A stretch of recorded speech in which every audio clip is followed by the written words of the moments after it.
മനുഷ്യർക്ക് പണ്ട് മുതൽക്കേ കൗതുകമായിരുന്നു. അതിനുവേണ്ടിയുള്ള വ്യത്യസ്ത ചുവടുവെപ്പുകളാണ് നാസയും ISROയും ഇന്റർനാഷണൽ സ്പേസ് സ്റ്റേഷനുമെല്ലാം. ഒരുപക്ഷെ നിങ്ങൾ കേട്ടിട്ടുണ്ടാകും, ബഹിരാകാശത്ത് ചുറ്റിക്കറങ്ങുന്ന പരീക്ഷണശാലയാണ് ISS. നാം ജീവിക്കുന്ന പ്രതലത്തിൽ നിന്നും ഏകദേശം 400 കിലോമീറ്റർ അകലെ ഭൂമിയെ ബലം വെച്ചുകൊണ്ടിരിക്കുന്ന ഈ പരീക്ഷണശാലയിൽ ശാസ്ത്രജ്ഞർ പഠനങ്ങൾ നടത്തുന്നു. അവിടെ ഗുരുത്വാകർഷണമില്ല എന്നറിയാമല്ലോ. അവിടെ ആളുകൾ പന്നിക്കെട്ട് പോലെ പറന്നു നടക്കും. അവിടുത്തെ 2 ശാസ്ത്രജ്ഞന്മാരെയാണ് നമ്മൾ ഇന്ന് പരിചയപ്പെടാൻ പോകുന്നത്. Butch Wilmore, Sunita Williams. Starliner എന്ന സ്പേസ് ഷട്ടിലായിരുന്നു അവരുടെ വാഹനം. എന്നാൽ അവിടെ എത്തിയ ശേഷം ഈ വാഹനത്തിന് ചില തകരാറുകൾ സംഭവിച്ചു. മടക്കയാത്ര വൈകുകയായിരുന്നു. പ്രശസ്ത ബഹിരാകാശ യാത്രികരായ ബുച്ച് വിൽമോറും സുനിത വില്യംസും സ്പേസിൽ കുടുങ്ങിക്കിടക്കുന്ന വിവരം നമുക്ക് എല്ലാവർക്കും അറിയാമല്ലോ. ഇതാ നമുക്കായി ഒരു സുവർണാവസരം വന്നെത്തിയിരിക്കുന്നു. പബ്ലിക് അഡ്രസ് എന്ന സാങ്കേതിക വിദ്യ ഉപയോഗിച്ച് അവർ അവരുടെ അനുഭവങ്ങൾ നമുക്കായി പങ്കുവയ്ക്കുന്നത് നമുക്കൊന്ന് ശ്രമിച്ചാലോ? വിശ്വാസമാകുന്നുണ്ടോ? എന്തൊരു അവിശ്വസനീയമായ യാത്രയാണ്. എനിക്കറിയാം ബുച്ച്, നിങ്ങൾ ബഹിരാകാശത്ത് പൊങ്ങിക്കിടക്കുമ്പോൾ സമയം പറക്കുന്നു. പരീക്ഷണങ്ങൾ മുതൽ സ്റ്റേഷൻ നന്നാക്കൽ വരെ നമ്മൾ വളരെയധികം അറിവ് ഇവിടെ നിന്ന് നേടിയിട്ടുണ്ട്. പരീക്ഷണങ്ങളെ കുറിച്ച് പറയുമ്പോൾ നമ്മൾ ഇതുവരെ ചെയ്ത പരീക്ഷണങ്ങളിൽ നിങ്ങൾക്ക് ഏറ്റവും ഇഷ്ടപ്പെട്ടത് ഏതാണ്? സസ്യവളർച്ചയെക്കുറിച്ചുള്ള പരീക്ഷണം ഏറെ കൗതുകമായിരുന്നു. അത് മൈക്രോഗ്രാവിറ്റിയിൽ ചെടികൾ വളർത്തുന്നത് ദീർഘകാല ബഹിരാകാശ ദൗത്യങ്ങൾക്കുള്ള ഭക്ഷണം എങ്ങനെ ഉൽപ്പാദിപ്പിക്കാമെന്ന് മനസ്സിലാക്കാൻ സഹായിക്കുന്നു. കൂടാതെ ഇവിടെ ഒരു ചെറിയ പച്ചപ്പുള്ളത് നല്ലതല്ലേ? തീർച്ചയായും. സസ്യങ്ങൾ ഇവിടെ എങ്ങനെ വളരുന്നു എന്നത് അതിശയം തന്നെയാണ്. ഫ്ലൂയിഡ് ഡൈനാമിക്സ് പരീക്ഷണങ്ങളിൽ ഞാൻ ശരിക്കും ആവേശഭരിതനായിരുന്നു.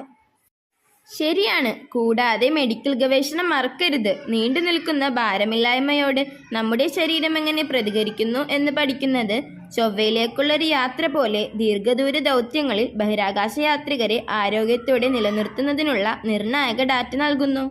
തീർച്ചയായും സുനിത. പുതിയ ജീവൻ രക്ഷാ ഉപകരണങ്ങൾ പോലെയുള്ള പരീക്ഷണങ്ങൾ ഞങ്ങൾ നടത്തുന്നുണ്ട്. ഭാവിയിൽ ഇത് ബഹിരാകാശ പഠനങ്ങൾക്ക് ഉപകാരപ്പെടും. ലോകമെമ്പാടുമുള്ള വിദ്യാർത്ഥികളുമായും ശാസ്ത്രജ്ഞന്മാരുമായും ഞങ്ങളുടെ അനുഭവങ്ങൾ പങ്കിടുക എന്നതാണ് ഏറ്റവും നല്ല ഭാഗം. അടുത്ത തലമുറയിലെ ബഹിരാകാശ പര്യവേക്ഷകരെ പ്രചോദിപ്പിക്കുക എന്നത് നമ്മുടെ ദൗത്യത്തിന്റെ പ്രതിഫലദായകമായ ഭാഗമാണ്. നോക്കൂ, ഇന്ന് ഭൂമിയിൽ ലൂണാർ ദിനം ആചരിക്കുകയാണ്. നമ്മുടെ മുൻഗാമികളായ നീൽ ആംസ്ട്രോങ്ങും സംഘവും ചന്ദ്രനിൽ കാലുകുത്തിയിട്ട് 55 വർഷമായി. ഈ ദിവസം ആചരിക്കുന്ന നദ്വത്തുൽ ഇസ്ലാം സ്കൂളിലെ മിടുക്കന്മാരായ വിദ്യാർത്ഥികളെ ഞാൻ കാണുന്നു. നമ്മളും അവരും തമ്മിൽ ഏകദേശം 400 കിലോമീറ്റർ ദൂരമുണ്ടാവും. മറ്റൊരു കാര്യം, നമ്മൾ സഞ്ചരിച്ച സ്റ്റാർലൈനറിലെ തകരാർ നമ്മുടെ തിരിച്ചുപോക്ക് വൈകിപ്പിക്കുന്നുണ്ട്. എന്നാലും ഇവിടുത്തെ സമയം പരമാവധി പ്രയോജനപ്പെടുത്തി പരീക്ഷണങ്ങൾ നടത്താം. കൃത്യമായും അപ്രതീക്ഷിത സാഹചര്യങ്ങൾക്കായി ഞങ്ങൾ പരിശീലിക്കുന്നു.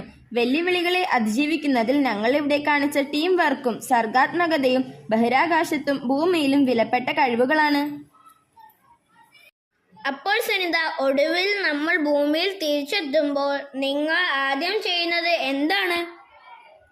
രസകരമായ ചോദ്യം. വീണ്ടും ഗുരുത്വാകർഷണം അനുഭവിക്കാനും പുതിയ സാലഡ് ആസ്വദിക്കാനും എനിക്ക് കൊതിയാവുന്നു. കൂടാതെ തീർച്ചയായും എല്ലാ അനുഭവങ്ങളും കുടുംബങ്ങളോടും സുഹൃത്തുക്കളോടും മൊത്തം പങ്കിടും. ഞാനും. ഇതൊരു അവിശ്വസനീയമായ സാഹസികതയാണ്. ഇവിടെ വീട് പോലെയുള്ള സ്ഥലമല്ല. എന്നാലും ഈ സമയം പരമാവധി പ്രയോജനപ്പെടുത്തി നമ്മുടെ പ്രധാനപ്പെട്ട ജോലി തുടരാം. സമ്മതിച്ചു. കൂടുതൽ കണ്ടെത്തലുകളിലേക്കും സുരക്ഷിതമായ ഒരു മടക്കയാത്രയിലേക്കും ഇതാ. ISSൽ എപ്പോഴും എന്തെങ്കിലും പഠിക്കാനുണ്ടാകും. കൂടുതൽ കണ്ടെത്തലിലേക്ക് നമുക്ക് മടങ്ങാം. വളരെ വിലയേറിയ അനുഭവം പകർന്നു നൽകിയ സുനിത വില്യംസിനും ബുച്ച് വിൽമോറിനും കുട്ടി വീഡിയോയുടെ പേരിൽ നന്ദി അറിയിക്കുന്നതിനോടൊപ്പം എത്രയും വേഗം ലക്ഷ്യം പൂർത്തീകരിച്ച് ഭൂമിയിലേക്ക് മടങ്ങിയെത്താൻ സാധിക്കട്ടെ എന്ന് പ്രത്യാശിക്കുന്നു.